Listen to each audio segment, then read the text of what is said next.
Welcome to this session. We're going to be speaking about three main topics today: the OQ NPRM status and some of the latest information that we have from PHMSA. We're also going to be talking about key areas of the NPRM and what you can do to prepare. And then we're going to discuss technology and what technology can do to help you manage these new changes. Robert covered a lot of the history of OQ, but recently, July through September of 2015, PHMSA published the NPRM and accepted comments from the industry. As we saw in Robert's presentation, there were relatively few comments compared to other NPRMs that have been released. I think the grand total from industry was only 39. In January, the NPRM was actually released with the exception of the OQ piece of the NPRM. So what happened? They put out the OQ NPRM without OQ. What's up with that? Well, a few things that happened. The biggest thing probably was the election. We have a new administration, and the administration put all new regulations on hold. That's not unprecedented. That's happened in the past. Other administrations coming in have put a freeze on regulations, and I think that's an opportunity for them to regroup and get their own people in place and move forward and take a look. But something significant happened. There was actually, to PHMSA, a new requirement, an executive order on regulatory reform. And what happened was they put in place that for each new regulation that comes along, in order to publish it, in order to put it in place, you actually have to eliminate two existing regulations. And so we were talking at the AGA with some of the members of PHMSA, and they're still trying to work through that process, and they're still trying to get some of their people put in place. And as we're talking to them, we thought perhaps industry might have an opportunity for additional comments, or they might review the OQ portion of the NPRM again. But our impression is that the advisory committees have already had their comments. There are relatively few comments up front with a total of 39. And once they figure out how to cut two regulations to add one and get more people in place, the impression was that the OQ portion is merely delayed and that they'll go forward once they get everything in place.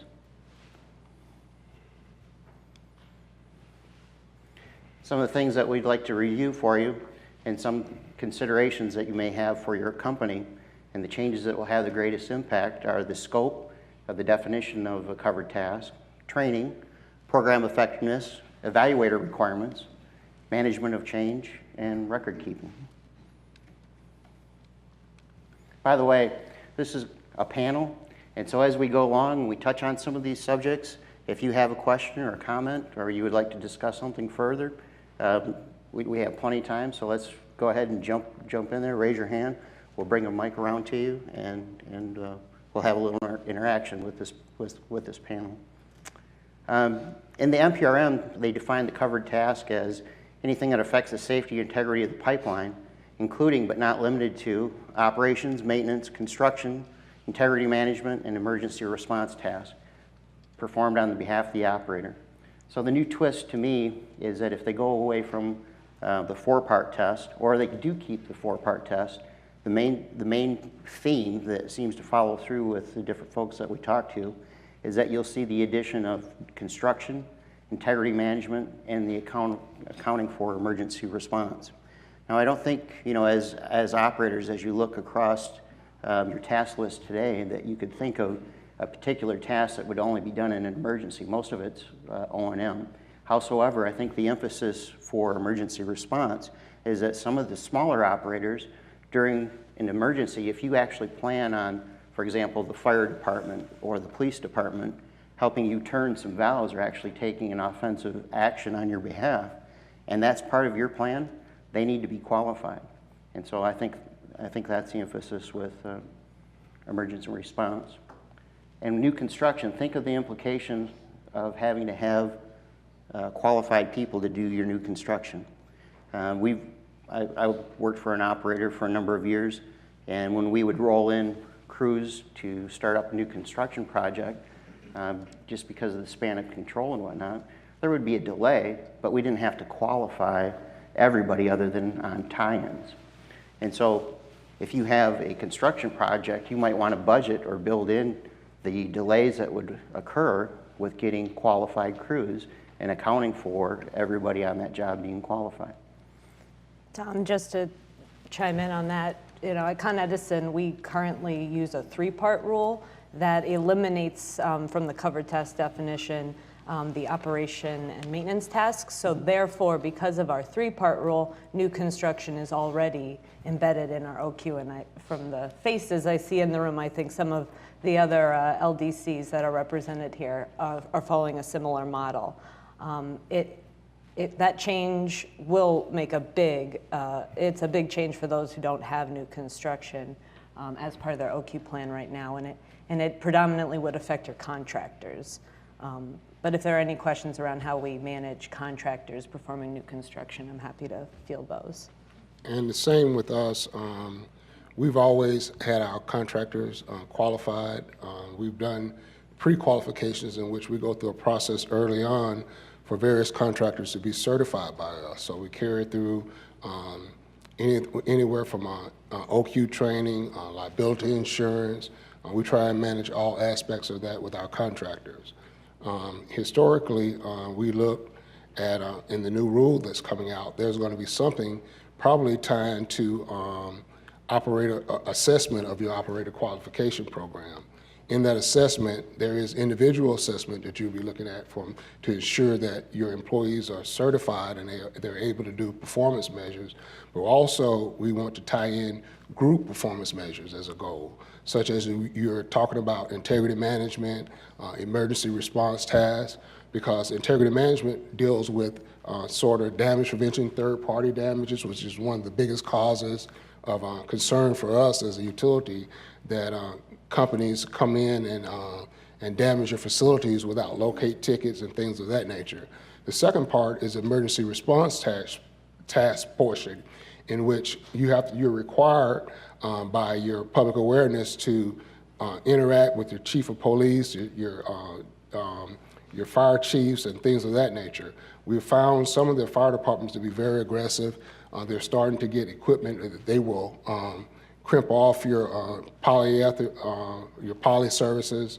And so we have met with some of the Orange County and some various fire departments to ensure that when they start doing that, when they start closing valves, when they start doing response that we're trained to do through OQ qualifications, that they also will accept the liability of those consequences. Because to me, once the fire department starts interacting as a gas utility, that form of liability should fall on their shoulders. After those type of conversations with the fire department, they're more apt to meet with us and talk about incident command and emergency response tasks as far as the utility responding. Terrell, do you handle those emergency responders through a mutual assistance agreement, or do you have them qualify under your plan? The fire department is not qualified on our plan. That's one of the things that we brought up. I guess when they go to the fire training school, they must have some aspect of how to clamp off services until the gas utility can come in and address the response. But we haven't really seen much of that. Okay, very good. Any comments from the audience? How do you handle that? How do you handle your emergency responders? At Con Edison, especially in New York City, for those who don't know, Con Edison operates in New York City as well as Westchester County. And specifically in New York City, we have some agreements in place with the fire departments throughout the city. And we actually have certain elevated leak events called Code Murrays.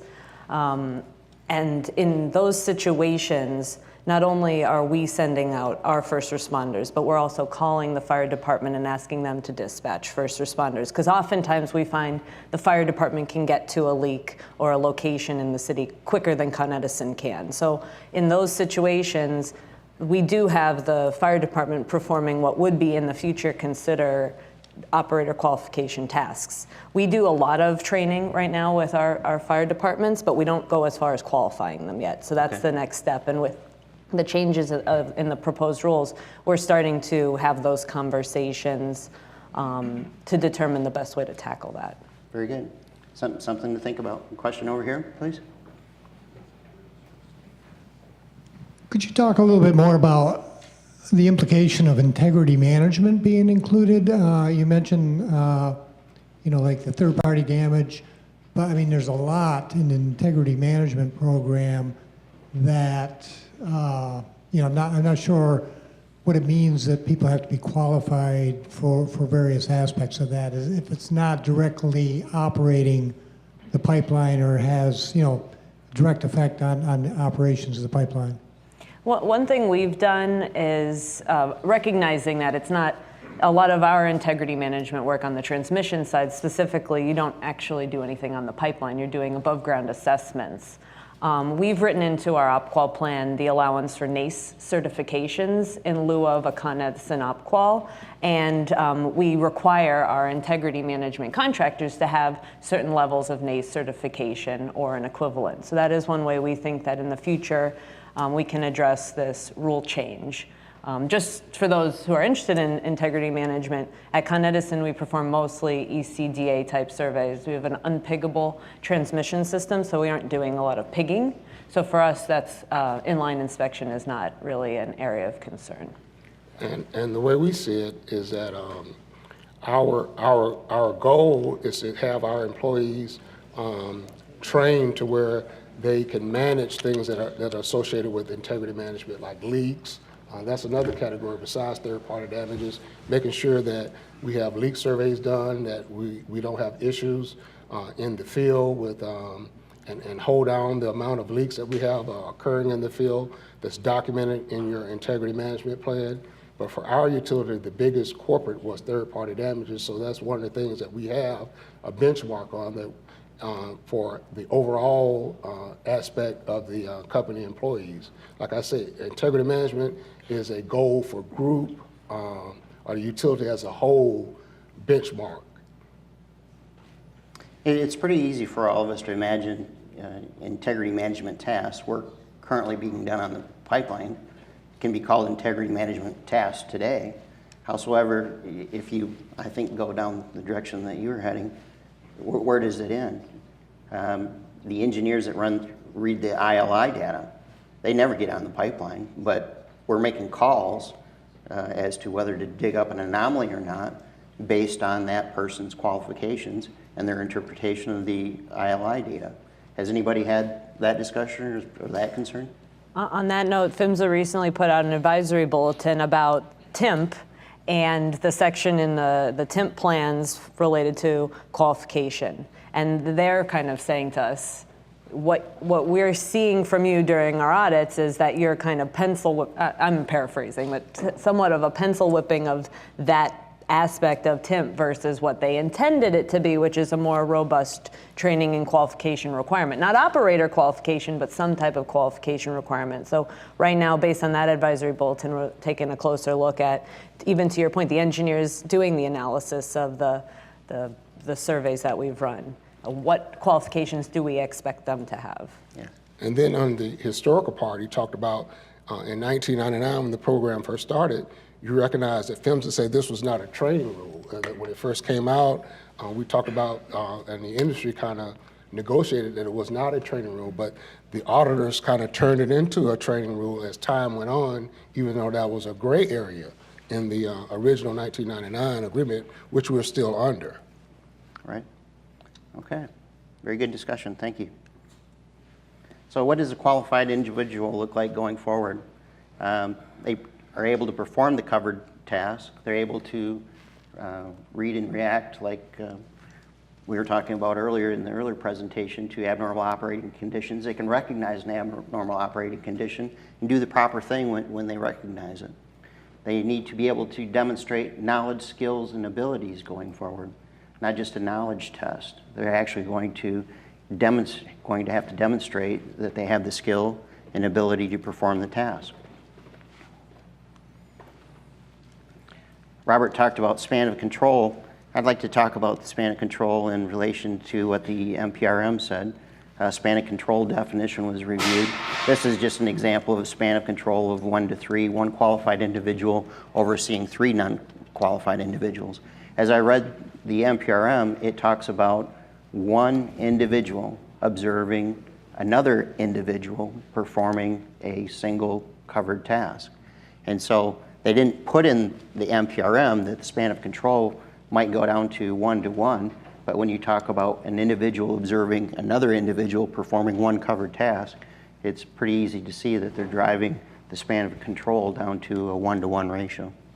At Con Edison, we utilize span of control predominantly for our employees for training purposes, and not necessarily as a rule that we like to use for regular work. But from a training perspective, it tends to be one-on-one, and the intent is that our more senior mechanics and technicians are out there with the junior folks, working with them side by side, teaching and training on the tasks, except for, of course, welding, tapping, and plastic joining, because we know the unqualified individuals can't do that at all. With one caveat related to span of control. At Con Edison, we allow, on the contractor side, labor or workforce to not always be qualified when it comes to excavating and backfilling. We've seen span of control used when it comes to excavating and backfilling. Some laborers who are in the excavation with shovels may not necessarily be the ones holding the operator qualification. The laborer foreman at the top of the excavation, as well as the excavator themselves, the one in the machine, would hold the excavating and backfilling task qualification. That is how we've really addressed span of control for our contractors, allowing for those laborer type crews to not every single person on the crew have operator qualification. And one of the driving reasons for that, and especially with working with contractors in New York City, is there is a language barrier when it comes to taking written evaluations. We're working through that right now, but that is one of the reasons why we've made that allowance. At our utility, we have a foreman with a helper, and we use 2-man crews in which when we have to do excessive work, we bring those 2-man crews together. But mostly we have 2-man crews with our contractors.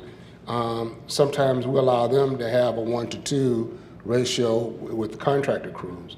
But we also have inspectors that go out and inspect on our new construction. So all our new construction, we have inspectors that are qualified, but they may not have passed the performance part because they're not doing the performance part day in and day out. So we carry them over the classroom material part. We require that they pass that portion of it so they can at least monitor the contracting crews.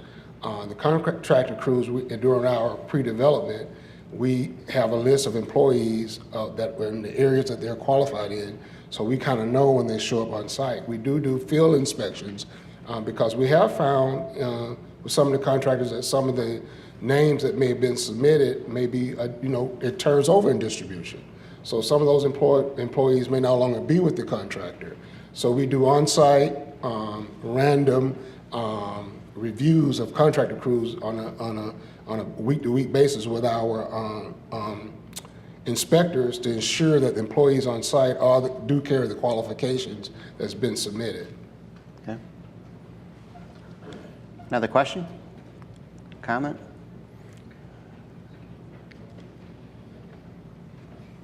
So do you have span of control, written right into your OQ plan for specific tasks? For example, backfilling, excavating, do you have it written right in that we can have a span of control of whatever, that kind of thing?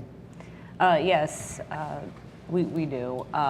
There are certain things that so similar to Veriforce, Con Edison is a member company of a kind of what we call out-of-the-box OpQual program. So that's written into the OQ written plan, the span of control allowances. And then Con Edison has taken those allowances and created kind of more Con Ed specific. So in like an industry generic plan, it might say 1 to 3, and we may take it to 1 to 2 if we identify a reason why. There are certain tasks in addition to plastic joining, welding, and tapping that we've actually identified at Con Edison, it really, no span of control is allowed. In order to perform that task, it has to be done by a qualified person. Leak investigation is an example. We've chosen to do that at Con Edison and put that right into our plan. And also, span of control can be set, but if you write in your plan that, according to environmental conditions, that for that condition you can reduce the span of control for the job, gives you the flexibility to, keep a tight rein on it. I think, like Robert was saying, span of control is a wonderful thing in that you're able to do your training on a regulated, loaded pipeline with a non-qualified individual, as long as you have a qualified individual there. If not, you'd have to set up test stations or something in the shop to have that person train. So it's nice to have that mentor out in the field working with an inexperienced employee, imparting that knowledge on the actual equipment that they'll be using.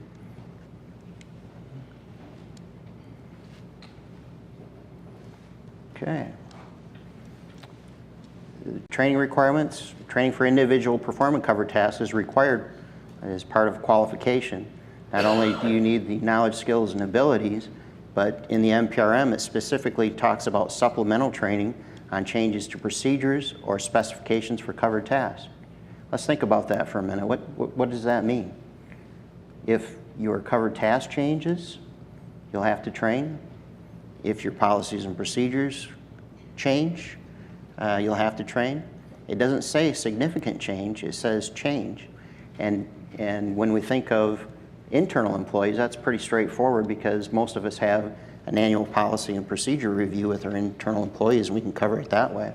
But how are you going to cover the boots on the ground as far as contractors and subcontractors? How are you going to get that training to them?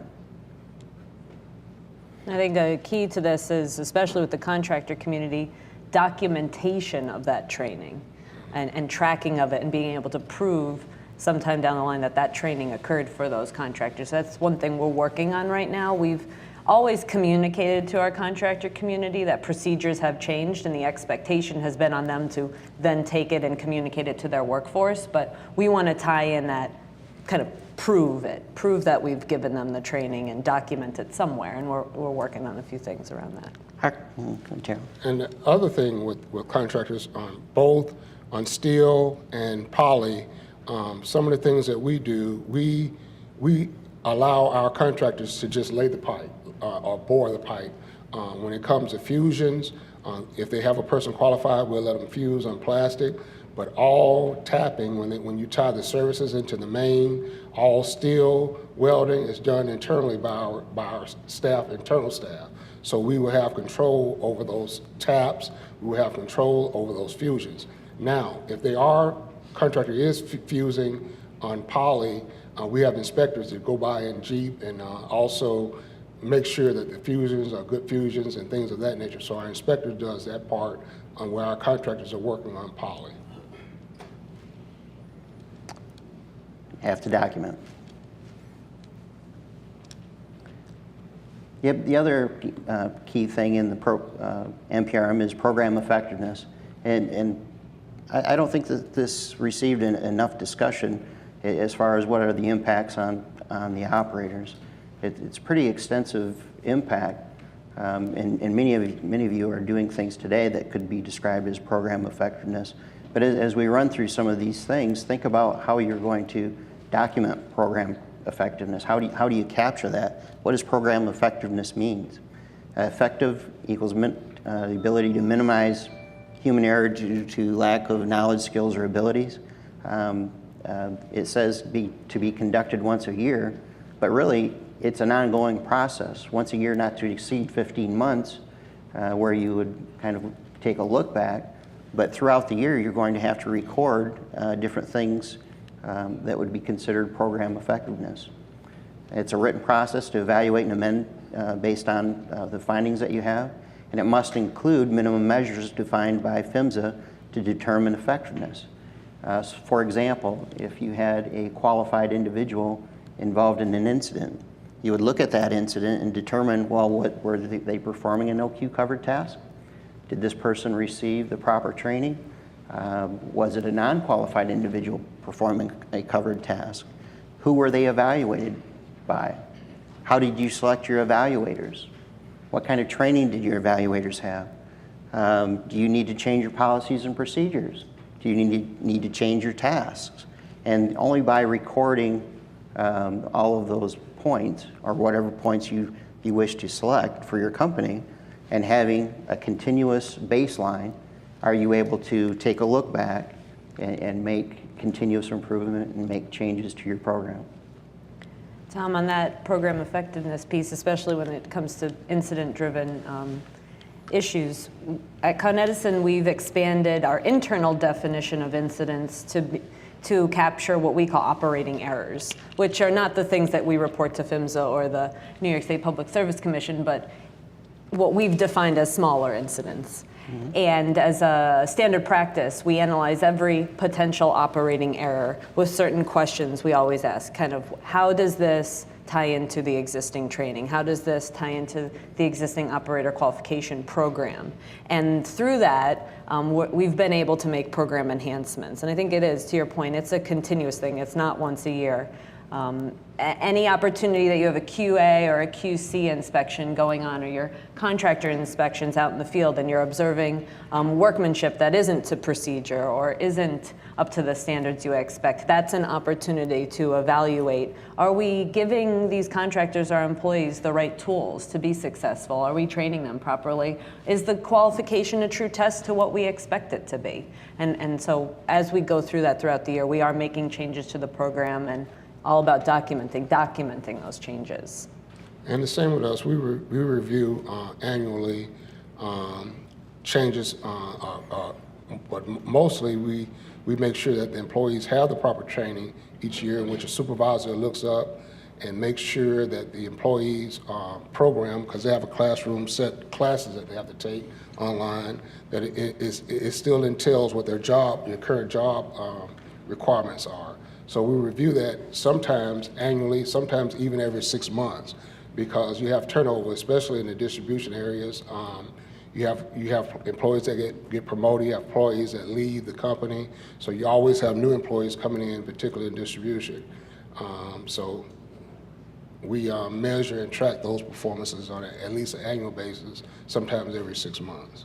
Very good. Yes? Could you share a little on how you would onboard a contractor to make sure they're covered? Yeah, that's a. Can we get the right. question one more time, So please? the question was, how do we onboard contractors, right? So we share with the contractors the prerequisite requirements to come in. You know, you have to be operator qualified in these tasks that are the ones that they can get, not necessarily from Con Edison, but from an external provider. On top of that, we require our contractors to have what we call the Con Edison series of tasks, which are the company-specific requirements. So they are required to come to our Learning Center facility and take some training, and then take also a series of Con Edison-specific qualifications. And a combination of the industry generic qualifications with the Con Edison qualifications plus the required training, then that gets them through the door. We've developed these packages of training and qualifications for a number of different contractor types we have, because we don't just have construction contracts. We do have some O&M contracts in place, leak survey contracts. So we've created these packages for those different types of contractors. And the same here. We have not, our leak survey contractors, we have not qualified them on our own training. They come in qualified, pre-qualified before as a company, and so they have those certifications. Depending from some other vendor, when they come in, we just validate that they exist and the people that they have on site have been qualified on that.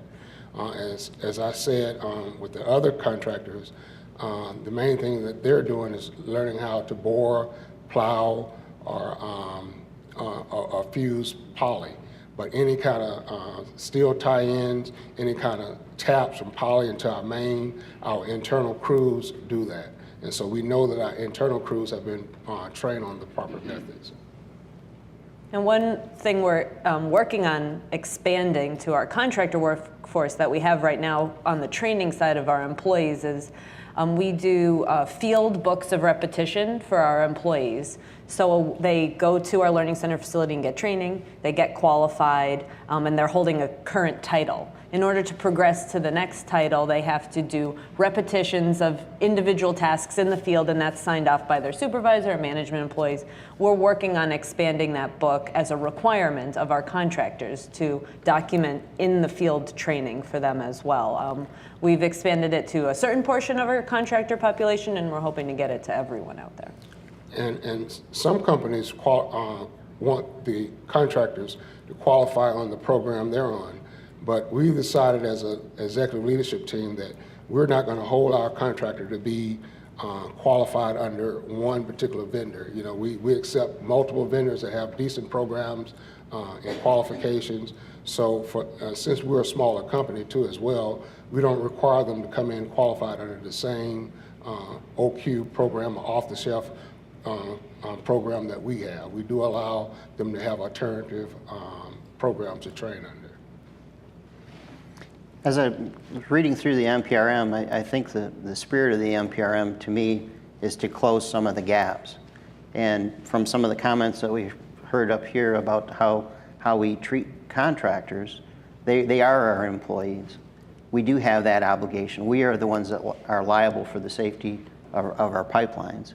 And so can you pass the red face test if something happens and you're asked, why did the contractor get trained differently than your internal employee? Why wasn't your policies and procedures shared with that contractor like you train your internal employee? Why didn't they go through the same type of evaluation process that you had for your internal employee? And that's something that we all need to think about going forward. Any questions, comments? All right.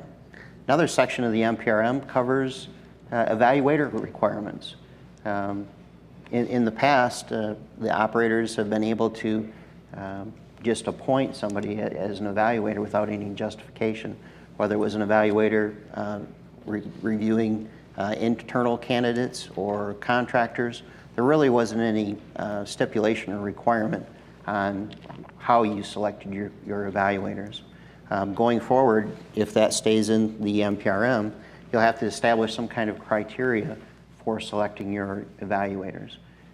For Veriforce, we have a stringent policy where they submit something on the order of, it almost looks like a resume. They have references, and they also have to have references for justification as to why that person is a subject matter expert in the particular field that they're going to evaluate others in. And then they go through a face-to-face stand-up training for a day and go through the soft skills training as to how to conduct a proper evaluation without coaching somebody or without turning it into a training session and making sure that they cover all of the criteria. And so with that coming through, not only will you have to have justification as to why you selected your evaluators, but you'll also have to measure and track the evaluator's performance. And that kind of drives back to the previous discussion that we had on program effectiveness. So I would like to hear perhaps how some of you have selected your evaluators and what you require of your evaluators to be that subject matter expert. With us, under the new company we're with, we sent certain employees, supervisors, to go to evaluator training in Kentucky, where they have all the facilities to train.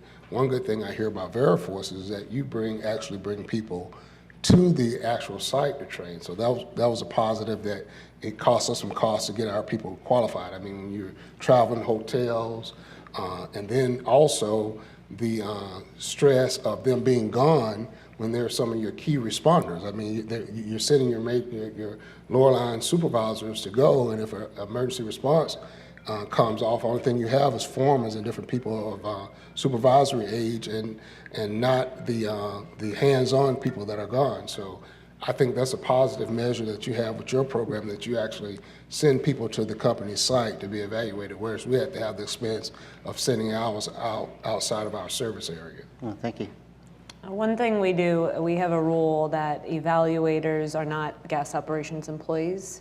Our Learning Center facility at Con Edison is run by, Con Ed is a large utility with multiple commodities. So we have an HR department that's standalone. So our Learning Center facility is run by our HR department, which is a corporate group, and all of our trainers fall under that, so they're not gas operator employees. So we have that group of individuals also slated to be operator qualification evaluators. And to be a trainer, and therefore to be an evaluator, we have some rigorous requirements, training required to become a trainer and an evaluator, and then some refreshers all around that.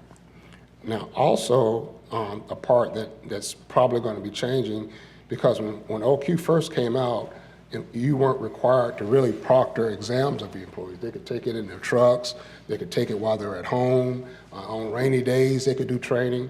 But I see PHMSA moving more towards now some type of way to proctor your exam. So we had to send supervisors that went through training on just proctoring. We have 2 or 3 employees that just proctor exams. The employees go in and sit down, they take the exam, the pre-exam, the training, and then the final exam. So, you know, that's another expense in trying to have proctors too, because that's a cost for a company. Sure. Okay.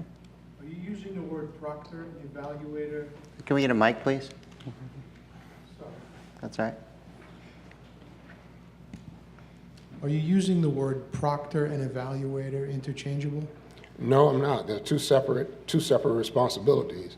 A proctor is someone who is just trained to and verify that the employee was there taking the test on his own. He was going through the training on his own, and when he takes the final exam, they have to log in as a proctor to someone else on site to ensure that that employee is by himself and no one is assisting him. He's not using any type of external notes or something to help him.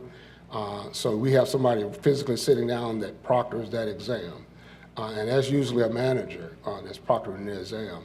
The frontline supervisors are the evaluators. So the frontline supervisors evaluate performance, evaluate different knowledge, skills, and assessments.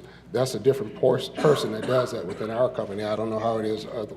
Yeah, we have different individuals who proctor and who evaluate. When I say evaluator, I specifically mean skills evaluators. Okay. Very good. Now, the next topic is the management of change, and you'll have to establish management of change. Today, I think of management of change as the management of change of our programs, where if we change our program significantly, we send a management of change to PHMSA and how we changed our program. But going forward, I think they want to drive that management of change process down to the boots on the ground, the guys in the ditch, and the gals out in the facilities, in that if you have a change, you'll have to notify the field employees, internal employees, contractors, and you also have to notify their supervision that there's a change. It doesn't say significant change, it just says change. And so what notifications could you conceive that you would have to send? Well, if a task would change or your policies and procedures would change, you would have to send a notification and perhaps get an acknowledgement of some type from that individual that they received that change. Because if it's not documented, it didn't happen. And how are you going to accomplish that? It's pretty easy to send a management of change today, probably to the people that you have contracts with on a company level. But think of the logistics of sending a change to the person actually doing the work. That's a completely different ballgame. Have you thought about that? This is one area where I think we definitely need improvement on, even without the reg, because I think it's important for those performing the work to be aware of these changes. So, we're in a state of constant change when it comes to our OQ program, specifically related to pressure we're receiving from our regulators. So I think in this year, we've already changed the written plan 3 or 4 times. We have not, to this point, communicated those changes that broadly to that level. But it is something that, I personally think not every single change, specifically administrative ones, need to go to the field level, but you have to decide as prudent operators and the ones managing the OQ program, who does this change that we're making affect? And then figure out how to get the word out. And like I said, we are trying to enhance our means of communication with our contractor community. Okay. Well, same here. We have good communication with our employees because we have periodic emails that go out to the employee, his supervisor, and to management every time a certain OQ task is about to expire or they need to add an OQ task. So we've increased that to be a better process than what we had historically. With the contractors, it's kind of like the first acceptance thing. We don't, and I guess we're open to some liability there, that once the contractor submits his liability, his OQ plan, and his certified employees, the only thing, we don't communicate any change at that point, and we haven't, the liability has been lessened in the fact that they're not doing the actual, they're just boring or plowing and not doing land pipe excavating, not doing the actual tie-ins. So we felt that that was a critical point on the tie-ins and our most riskiest point. And so we get our internal employees to do those fusions, welding, and tie-ins to our main. Okay. Have anyone here handling management of change today in a different way? Okay. All right. We'll move on. Record-keeping requirements. As Robert said, he believes his dad, but unless he documented, it didn't happen. So you'll have to maintain individual qualifications, much like you have to today, but they specifically spell out some of the points that you'll have to keep. The cover task the individual is qualified for, the qualification method and date, the AOC evaluation. Did they go through task-specific AOC review? Did they review the generic AOCs as was stated in the NPRM? The evaluator's name and date the evaluation took place? And was there any training required? You'll have to document that and retain these records. For OQ, most of the records are a 5-year period. If you're doing something like a permitted pipe or an alternate MALP pipe, sometimes the records are for the life of the pipe. And so you want to be aware of that. On the maintain individual qualification records, I'd like to speak a little bit about the AOCs. AOCs, some off-the-shelf programs have them in there, but also there are some other aspects that it may be a AOC to your company that may not be included in the off-the-shelf programs.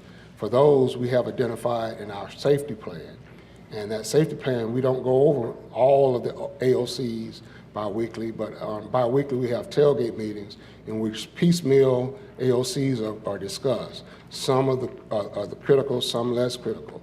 So we have a form, a check sheet where the individual supervisors communicate through tailgate meetings, and we document those, what type of AOCs have been discussed. Plus we give our employees a safety, and it's usually on an electronic device that they have the AOCs listed, and so they can kind of cover them themselves, and then we re-document on a bi-weekly basis which AOCs are covered throughout the year. Very good. We also have record-keeping requirements for the program itself.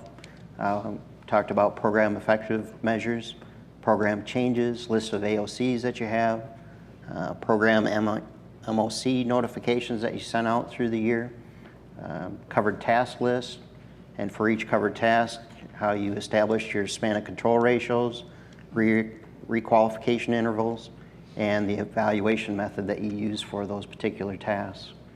And then The new twist is also the evaluator criteria and training, how you selected your evaluators. And you'll have to retain that as part of your program going forward.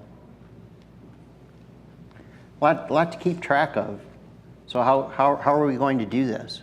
How are we going to keep track of our notice of change? How are we going to chart our program effectiveness and get that good baseline? What are we going to call a qualified individual for our company? Is a qualified individual somebody that passed a knowledge test?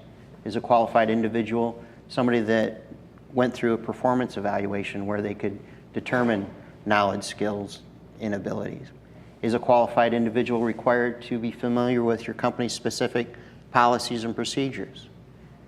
What does that individual look like, and how are you going to document that you have all of those elements in place to say that they're ready to go to work? Training, policy and procedure review, evaluation, management of change, program effectiveness, on and on and on. That's a lot of things to keep track of.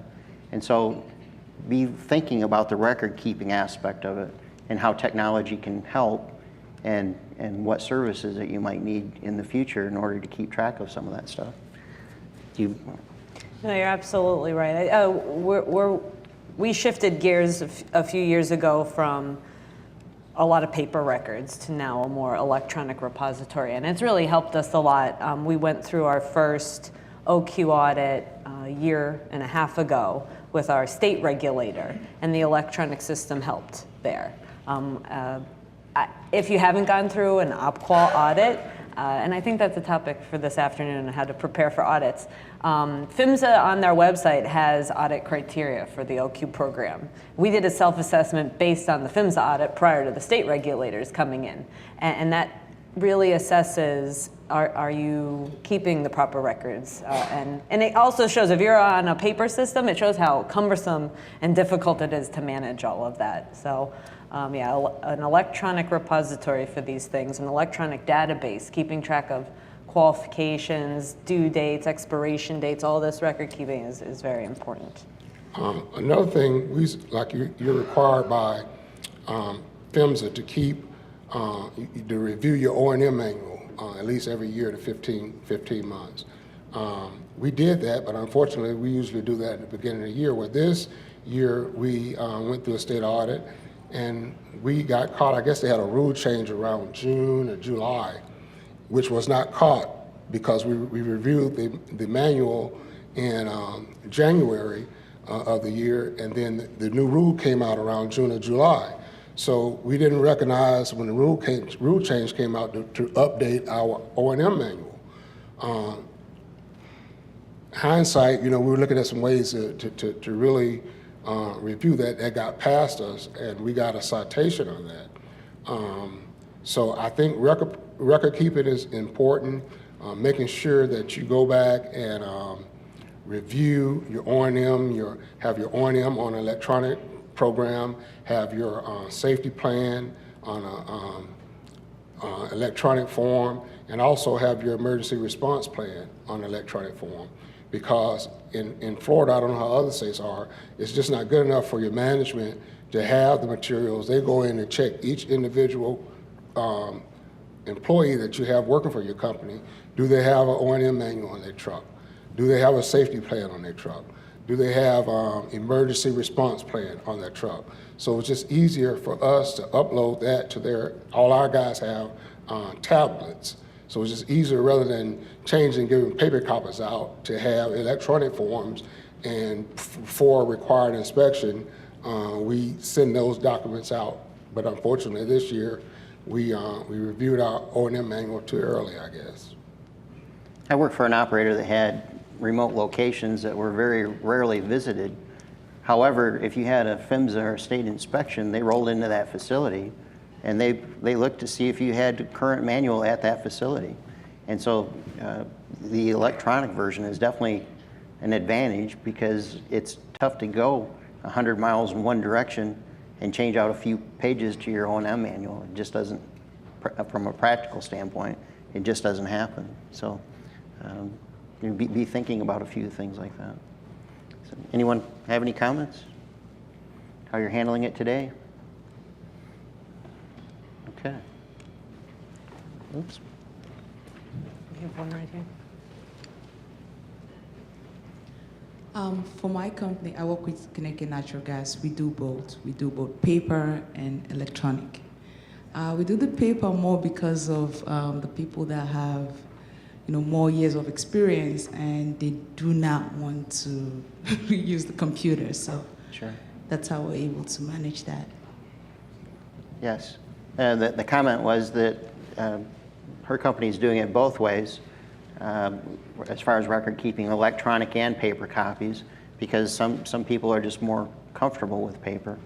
But you get out on the pipeline right away, and you have a bunch of documents in your truck, the wind's blowing 30 miles an hour, you open up the door, and there goes your paper copies. But it's something that you need to consider. We threw in this slide to give you some guidance from some other sources.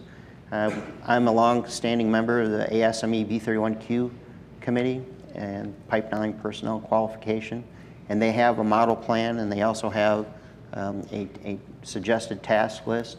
One thing that you want to keep in mind, you hear a lot of people looking at B31Q, that when B31Q came out, they actually started off with a two-part test, and it's still that same way. So when you look at a B31Q task, it covers the safety integrity. It's not the four-part test. And so they have some very good suggestions as far as tasks, but keep in mind today it doesn't meet the four-part test. And also API 1161 has some suggestions for an OQ program. And as these programs expand, they look at transmission and distribution and whatnot. They're being more inclusive. So if you haven't looked at them lately, you might want to take a look at those. One other thing before we go, I'd like to mention some things to look at. We traditionally used to not connect model homes for builders. That was an operational decision that was made that, for show homes or new construction homes where a builder is illustrating their construction bill. We did not turn services on those gas services. Well, marketing was raising sand because all the builders want you to have the gas on so the people coming in during the parade of homes or something can see that the fireplace is burning. But the issue that hit us, it was a safety issue in that people would come in sometimes and steal the appliances. Well, they were stealing the appliances. Whoever stole them used to would cut off the valve to the appliance, and you didn't have that sense of safety concern. But some are coming in now and stealing the safety valve and everything else, and the EFV will not work inside because it's going to see that is just straight usage inside the home. So sometimes, I don't know if you all have marketing departments, but as an operations department, I don't know how many utilities may be doing that to satisfy your builders, who keep us in business, by the way. But there is some concern that there are some EFVs that can be placed inside the home that could stop that issue. But that's just one thing I want to bring up from a safety standpoint. If any of you have model homes that are being shown and your gas is turned on at that particular time. Okay. It's a public service announcement. Public service announcement. Very good. And any questions or comments? Yes, over here, please.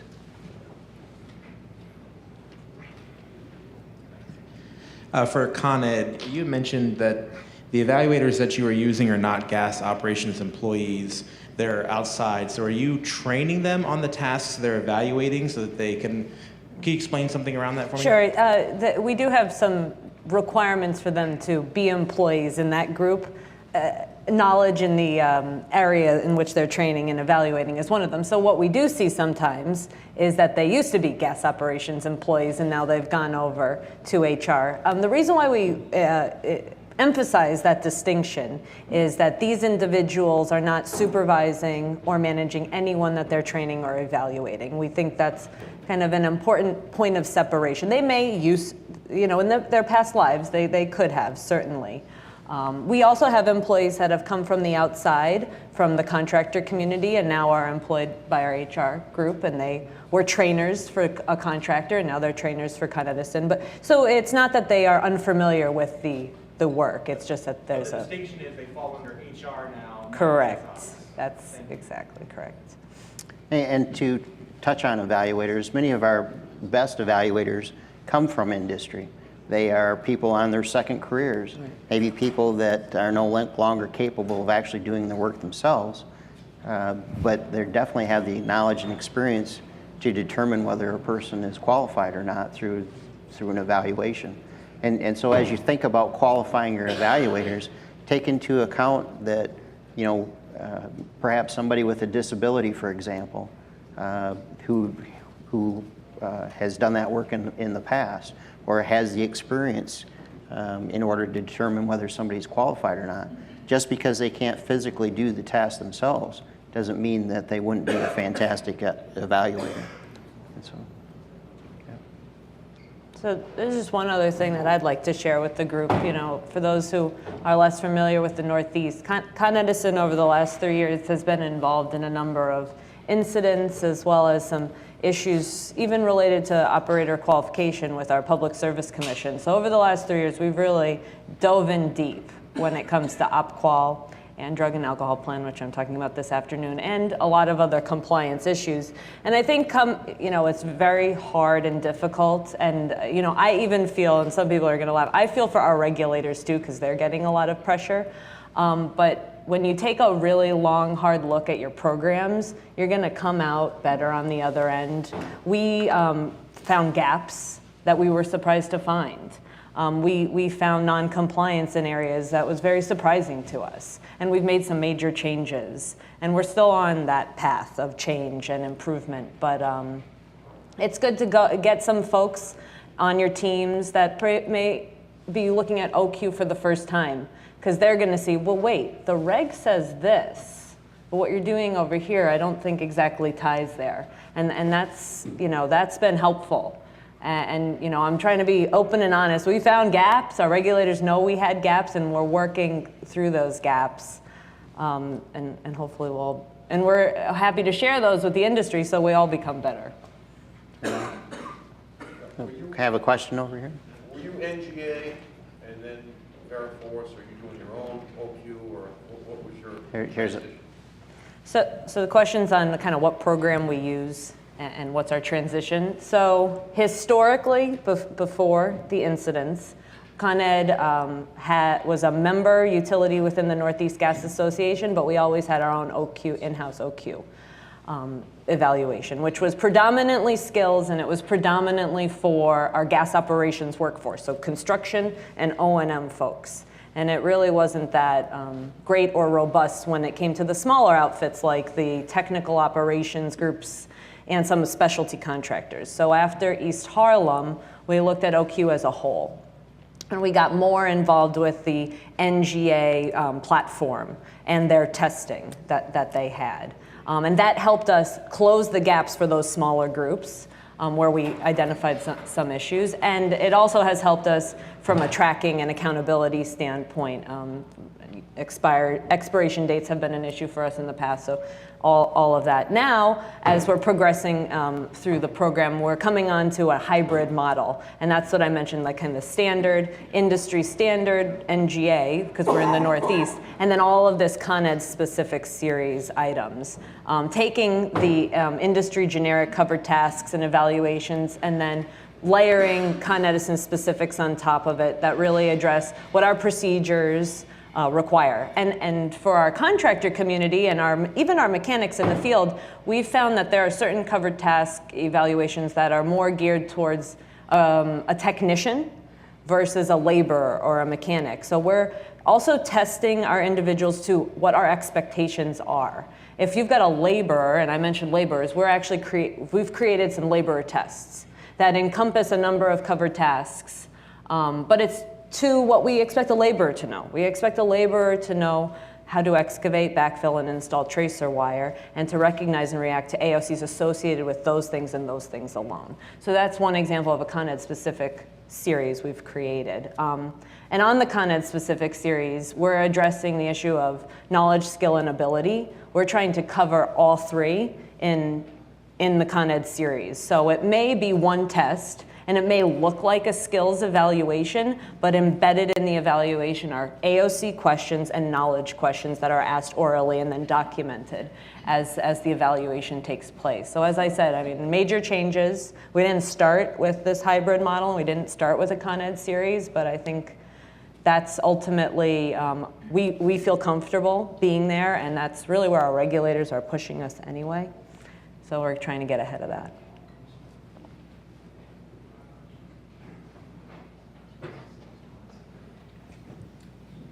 I know you touched on this in the very beginning, but if you wouldn't mind going over it again a little bit on where PHMSA is at this point with the new OQ regulations. I know it's on hold, but presuming that it is at some point put into effect, is there an implementation period? Is there a target date for full implementation? Do you have any information on that?